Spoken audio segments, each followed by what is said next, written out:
bowl and tray set comes with 5 unique templates, a dish carving bit, and a collet extender. In addition to the templates that come with the set, you can choose from optional templates like these 3 holiday templates, or maybe something a little more traditional like these 3.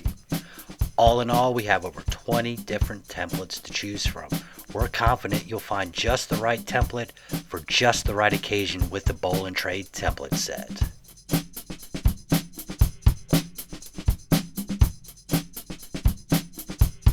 Additional items you will need: a router, a Forstner bit, a drill press or power drill, bandsaw or jigsaw, 3/8 inch roundover bit, a bowl sander drill attachment, and a router base plate. Step 1. Lay out and account for all of the parts and pieces. Make sure that you have everything that is included with the bowl and tray kit, as well as the additional tools and accessories that were just shown. Step number 2. Decide what type of wood and what template you want to use. We are going to use the large 23.5 inch oval template in this example. This means our piece must be at least 26 by 18 inches wide to accommodate the template placement on the stock piece. Using 2-inch thick stock is the ideal thickness for making bowls and trays. However, you can laminate pieces together to achieve the desired thickness as well. Note, 2 3/4 is the max cutting depth of most routers. Step 3. Once you select your stock or you have finished the laminating process, prepare your stock by cutting it to size. In this case, we will be cutting it to 26 by 18 inches wide. Note, when cutting the blank size, always make sure that you are leaving enough material to attach your templates. Once the blank size is cut, finish preparing the stock by joining and planing all 4 sides to make sure the stock is flat and square. Remove any glue residue and sand both sides. Step number 4. Place the template on top of your stock and align it to one side, making sure the pre-drilled holes are within the edges of your stock. You may use double-faced tape to keep the template from moving. Trace the inside edge of your template pattern onto your bowl or tray stock. Step 5. Your templates have additional slots milled into them at the proper thickness for the outside edge of your bowl or tray. Trace the inside edge of the slot. Shop note: this line is what is used to set your calipers or compass when laying out the outside rim of your bowl or tray. Step number 6. Your templates are also milled to the proper thickness for setting the divider partition. Using a pencil, trace this mark onto your bowl or tray. Step number 7. Lift the template and rotate it to the other side of your stock, making sure the pre-drilled holes are within the edges of your stock. Align the center recess with the inside line marked in step 4. This will give you the exact partition spacing that is necessary, so there's no need to measure. Trace the template as shown in steps 4 and 5 and remove the template from your stock. Step 8. Your stock should resemble the illustration shown to the left. Note the line patterns. The 4 curved outer lines represent the outer edge of your rim on the bowl and tray. Step number 9. Set your drill press or power drill up with at least a 1 1/4 inch diameter Forstner bit. Adjust the depth of the bit so the center point does not surpass 1/2 inch from the bottom of the stock. Begin removing the stock from the blank on the inside of the pattern. Bore the holes to within 3/16 inch from the inside edge of the pattern you traced on your bowl and tray. Step 10. Once the bulk of the material is removed from all of the partitions, place the workpiece on a flat, stable surface. Secure the stock with C-clamps or F-clamps so that it will not move during the routing process. Shop note: a rubber router mat may be used to keep the stock from moving in most cases. Step 11. We are working on the largest template in the bowl and tray set. This means an oversized base plate that is at least 25.5 inches long by 9.5 inches wide by 3/8 inch thick must be attached to the router. This is done to keep your router stable during the routing process. You may use plywood, MDF, or even a clear acrylic plastic plate. Be sure that you have cut a hole that is at least 1.5 inches in diameter in the center of the plate to accommodate the dish carving router bit. Step 12. Place the MDF template back onto the stock piece and align the template exactly to one of the traced outlines. Secure the template with the 4 wood screws in the pre-drilled countersunk holes. The holes should be on the outside of the pattern lines and the screws should be below the surface of the MDF so there is no interference with the routing process.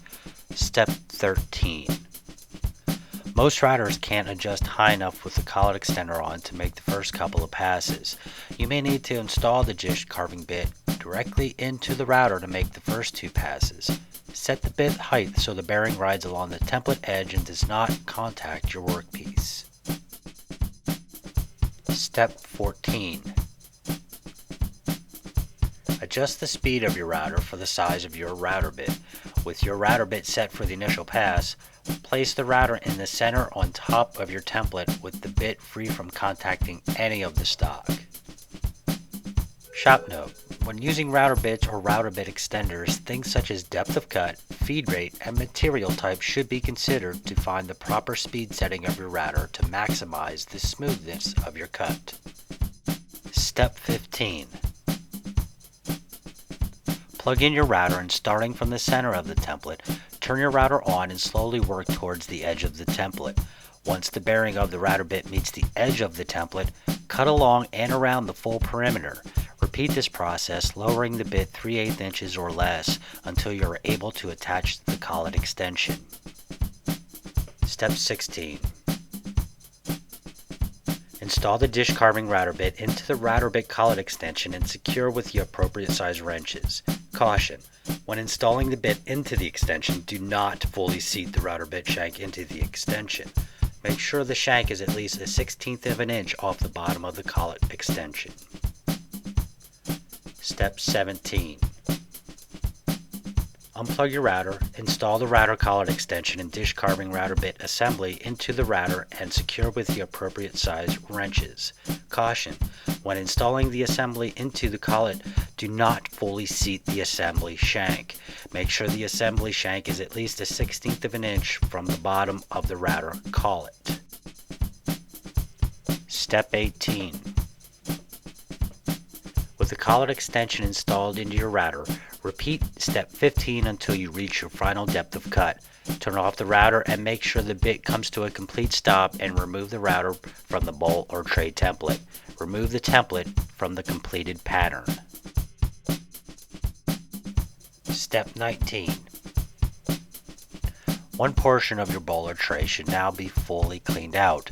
Place the template on the next section to be cleared out and align it to the tracing previously drawn in steps 4 through 6. Secure the template with the 4 wood screws in the pre-drilled countersunk holes. The holes should be on the outside of the pattern lines and the screws should be below the surface of the MDF so there is no interference with the routing process. Step 20. With your template secured to your stock, repeat steps 13 through 18 until the entire bowl or tray is cleared out. Turn off your router and make sure the bit comes to a complete stop and remove the router from the bowl or tray template. Remove the template from the completed pattern. Step 21. Now that all the partitions are cleared out, you need to mark the outer rim of the bowl or tray. To do this, we will use the outer scribe lines marked in step 5 of these instructions. Take a standard compass and by simply using the outer lines as a guide, connect each one of the lines. This should produce a uniform line all the way around the routed area of the bowl or tray. Step 22. Using a jigsaw or bandsaw, cut the excess stock of the bowl or tray. Remember to stay just off the outside line while you cut and keep the cut as smooth as possible, as this will prevent extra sanding later on. Step 23. Using the pencil marks around the perimeter as a guide, sand the edges clean and smooth.